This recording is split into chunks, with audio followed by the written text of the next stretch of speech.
আজ ছিল আমার ছোট্ট রাধারানীর মুখে প্রসাদ। হেই হ্যালো এভরিওয়ান, আমি পূজা চলে এসেছি একটা নতুন ভিডিও নিয়ে।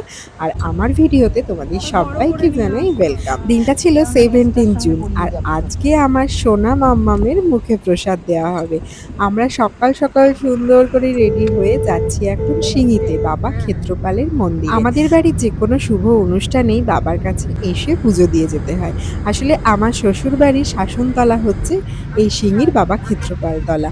তো আমাদের বাড়ির যেকোনো শুভ অনুষ্ঠান হওয়ার আগে বা পরে আমরা কিন্তু এখানে এসে পুজো দিয়ে যাই। আমার মেয়ে হওয়ার পর মেয়েকে তো নিয়ে আসা হয়নি, তাই আজকের বিশেষ দিনে মেয়েকে নিয়ে আমরা এসেছি এখানে পুজো দিতে এবং আমাদের প্রথম মুখে প্রসাদটা এই বাবার কাছেই খাওয়ানো হয়। আমার শাশুড়ি মায়ের মুখে শুনেছি যে আমার হাজবেন্ডের মুখে প্রসাদও কিন্তু এইখানেই দেওয়া হয়েছিল। তো এটা দেখে আমার আরো বিশেষ করে ভালো লাগছে যে বাবা আর মেয়ের একই জায়গায় মুখে প্রসাদ হয়েছে।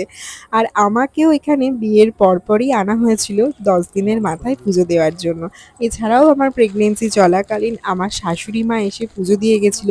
কারণ তখন আমি আসতে পারিনি, কাটোয়া থেকে তো একটু খানিকটা দূরে, সেই জন্য আমি আসতে পারিনি। তাই আজ একেবারে মেয়েকে নিয়ে চলে এসেছি একটা বিশেষ দিনে বাবার কাছে পুজো দিতে। আর আজকে এসেছি আমি, আমার হাজবেন্ড, আমার শাশুড়ি মা, আমার মা, ভাই আর আমার সোনা মাম্মা মিলে। এখানে এসেও দেখি যে আমার মেয়ের মতো কিছু ছোট্ট ছোট্ট খুদে সদস্যদেরও আজকে এখানে মুখে প্রসাদ ছিল। আসলে আজকে আষাঢ় মাসের এই একটাই মুখে প্রসাদের দিন, তাই এত মন্দিরে ভিড় ছিল। আমার ভিডিওতে হয়তো প্রথম দিকে দেখলে তোমরা মন্দিরে খুব ভিড় ছিল, এখন অনেকটা ফাঁকা হয়ে এসছে কারণ অনেকটাই বেলা হয়ে গেছে। আর এই সব পুচকুগুলোকে যে কি মিষ্টি লাগছিল সে তোমাদের আর কি বলি। আর এখন আমার সোনা মাম্মার নামে পুজো দেওয়া হচ্ছে, কারণ এর পরেই ওকে মুখে প্রসাদ দেওয়া হবে। কি নাম है? প্রাংশী ব্যানার্জি।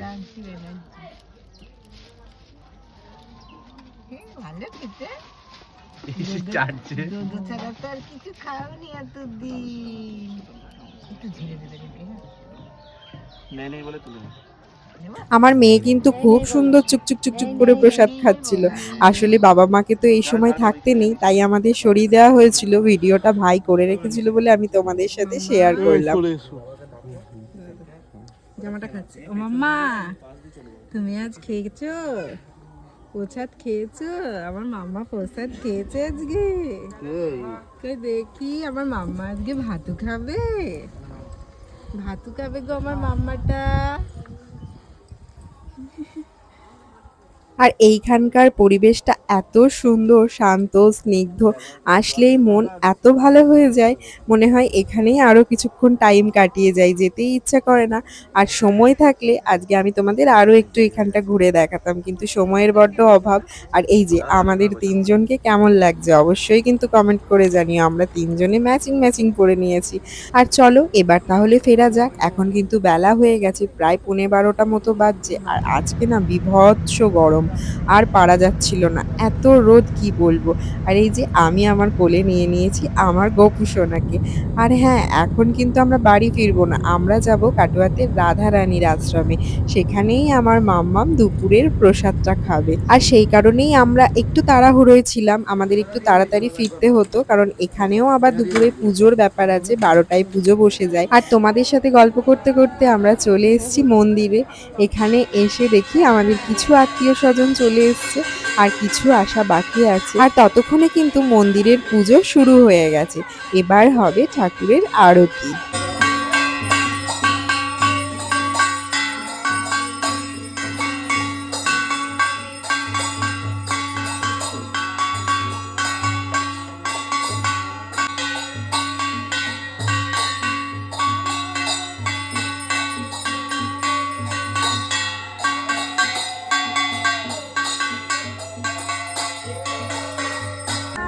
আমাকে বলতে পারতো আমার হিসেবে, আমরা আমারই নাতি। সোনা মাম্মা বউ রেডি করো আমার। আর এখানে আমি আমার সোনা মাম্মাকে একটু রেডি করিয়ে দিয়েছি দুপুরের জন্য। আসলে এত গরম ছিল, তাই সকাল থেকে ওকে এই লেহেঙ্গাটা পরাইনি, একটা সুতির জামা পরিয়েছিলাম। আর এখন ভাতু খাবে, তাই জন্য ভাবলাম একটু রেডি করিয়ে নিই। আর এইদিকে এই যে চলে এসছে আমাদের আরও সবাই, দাদু দিদা, এখানে দাদু আশীর্বাদ করছে আমার মেয়েকে, দিদা সবাই আশীর্বাদ করছে। আর আজকে এত গরম ছিল, এত গরম ছিল, সে আর বলার নেই। আমার মেয়ে জানো তো সচরাচর খুব একটা কাঁদে না, ও লোকজন ভীষণ পছন্দ করে। কিন্তু আজ আমার মেয়ের কি হয়েছিল জানি না, সমানে কান্না করে গেছে গোটা অনুষ্ঠানটা। আর আমি কিন্তু এখানে ওকে মাথায় ওড়না, মাথায় মুকুট, গলায় ফুলের মালা সব দিয়েছিলাম, কিন্তু ও এত কাঁদছিল যে সেই সব খুলে দিতে হয়েছে। সবাই বকাবকি করছিল যে এগুলো খুলে দিতে। জানি না আজ ওর কি হয়েছিল, হয়তো এত লোকজন একসাথে দেখে ও ভয় পেয়ে গেছে, আর না হলে ওর হয়তো প্রচন্ড গরম করছিল। আর জানো তো এই গরমের কারণেই আমরা অকেশনটা ধুমধাম করে করিনি, একদম ছোট্ট করে নিজের কিছু কাছের মানুষদের নিয়ে অনুষ্ঠানটা করা হয়েছিল। যদি সম্ভব হয়, ইচ্ছে আছে আমরা পরে বড় করে আবার করব। আর ভগবান যবে থেকে আমার কোলে ছোট্ট রাধারানীকে দিয়েছে, আমার কিন্তু তবে থেকেই ইচ্ছে ছিল যে আমার রাধারানীর মুখে প্রসাদটা আমি রাধারানীর আশ্রমেই দেব। আর আজ আমার সেই ইচ্ছে পূরণ হলো। এর জন্য ধন্যবাদটা অবশ্য আমার বরেরই প্রাপ্য, কারণ আমার এই ইচ্ছেগুলো কিন্তু সব সময় ও পূরণ করে থাকে। ওকে বলা মাত্রই ও কিন্তু সমস্ত অ্যারেঞ্জমেন্ট ও নিজে এখানে করেছে। আর হ্যাঁ, তোমাদের তো একটা কথা বলাই হয়নি, আমার সোনা মাম্মা যে থালা বাটি গ্লাসের সেটটায় খাচ্ছে না, সেটা কিন্তু আমি নিজে হাতে ওর জন্য ড্র করেছি। আমার এত আনন্দ হচ্ছিল কি বলবো, আমি অনেকদিন থেকেই ভাবছিলাম একটা থালা বাটি গ্লাসে আর্ট করব, কিন্তু সেটা আর করা হচ্ছিল না। কিন্তু আমার সোনা মাম্মামের জন্য আমি নিজে হাতে এই থালা বাটির সেটটা বানিয়েছি। তোমরা কিন্তু অবশ্যই কমেন্ট করে জানিও এটা কেমন হয়েছে।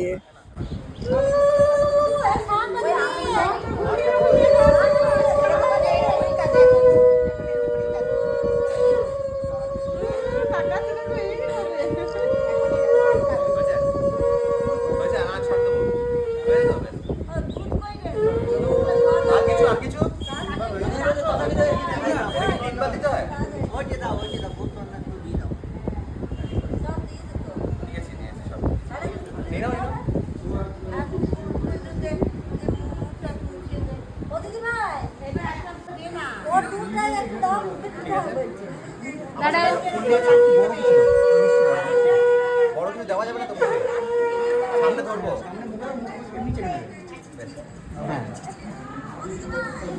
আর এইদিকে আমার অবস্থাটা দেখো, মেয়ে খাওয়ার সময় নাকি বাবা মাকে দেখতে নেই, সেই জন্য আমাকে দূরে সরে যেতে হয়েছে। আর আমি দূরে গিয়ে কি করব, নিজের মতো দাঁড়িয়ে আছি। আর ওর বাবাও অন্যদিকে গিয়ে দাঁড়িয়ে আছে, কারণ এই সময় থাকতে নেই, সবাই বারণ করলো। তাই আমিও এই তোমাদের সাথে শেয়ার করার সময় ভিডিও এডিট করতে গিয়ে এই মুহূর্তগুলো দেখলাম।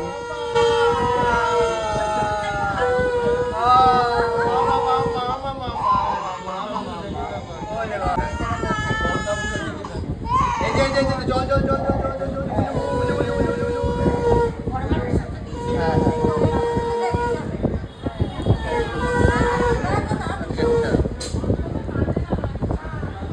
আর কি দেবো?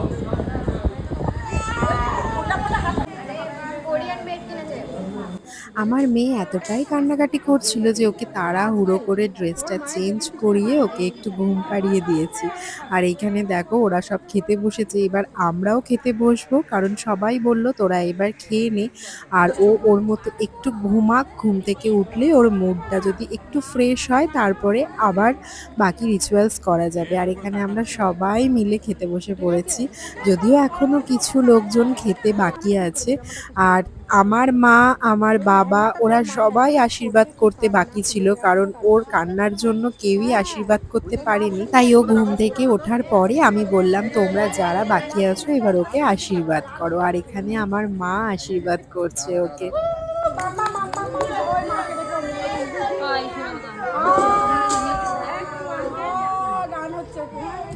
ভিডিও নিয়েছো? ভিডিও নিয়েছো? ভিডিও নিয়ে না একটা।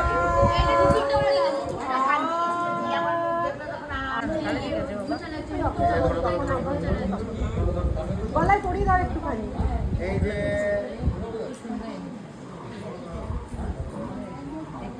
করে দাও, করে দাও। ওই জন্য আমাকে এই যে তোমরা আমার মেয়ের গান শুনলে তো মাঝে, হ্যাঁ ও এখন এই রকমই গান করতে শিখেছে, করে সারা দিন গান করে। তোমাদেরকে না হয় অন্য সময় ওর গান আবারও শোনাবো। আর থেকে থেকেই ওর তো একটু মুডটা বিগড়ে যাচ্ছিল, খালি উ করে কাঁদছিল, কিন্তু তখন যেরকম কাঁদছিল তার থেকে একটু কান্নাটা কমেছে। হয়তো ওর সেই সময় ভীষণ গরম করছিল ওই ড্রেস ফ্রেস পরে, তো এখন যাই হোক একটু ওর মুডটা আগের থেকে অনেকটাই ঠিক আছে। এই যে হয়ে গেছে হয়ে গেছে। মাম্মা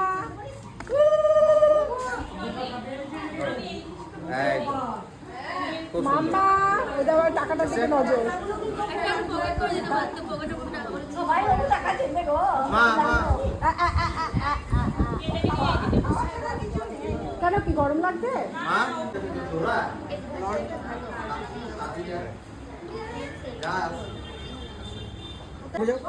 পুরো ওইদিকে ওইদিকে ওইদিকে ওইদিকে। এখানে আমাদের একটু ফটোশুট হচ্ছিল, এতক্ষণে আমরা টাইম পেয়েছি আমার মেয়েকে নিয়ে আমি একটু ফটো তোলার। আর যদিও ওর মুডটাও এতক্ষণ ঠিক ছিল না। আর এইখানে তো দেখো ঠাকুরের সামনে আমার মেয়ে কেমন খেলা করছে, আমার এত ভালো লাগছিল দেখতে। আসলে আমি ওকে একটু ঠাকুরের সামনে শুয়ে দিয়েছিলাম, কিন্তু সে কি আর শুয়ে থাকার মেয়ে, সে সোজা শটাং উঠে ওখানে হামা দিতে শুরু করে দিয়েছে। ও ভীষণই চঞ্চল, ভীষণই দুরন্ত। যাই হোক, আমাদের অনেকটা বেলা হয়ে গেছে, তাই এবার আমরা বাড়ি চলে এসেছি। এত গরমে আর ভালো লাগছিল না, এবার ফ্রেশ হতে হবে। আর তোমরা সবাই আমার মেয়েকে অনেক অনেক আশীর্বাদ করো, ও যেন ভালো থাকে, সুস্থ থাকে, অনেক বড় হতে পারে। আর আমার ভিডিও ভালো লাগলে অবশ্যই লাইক করে দিও।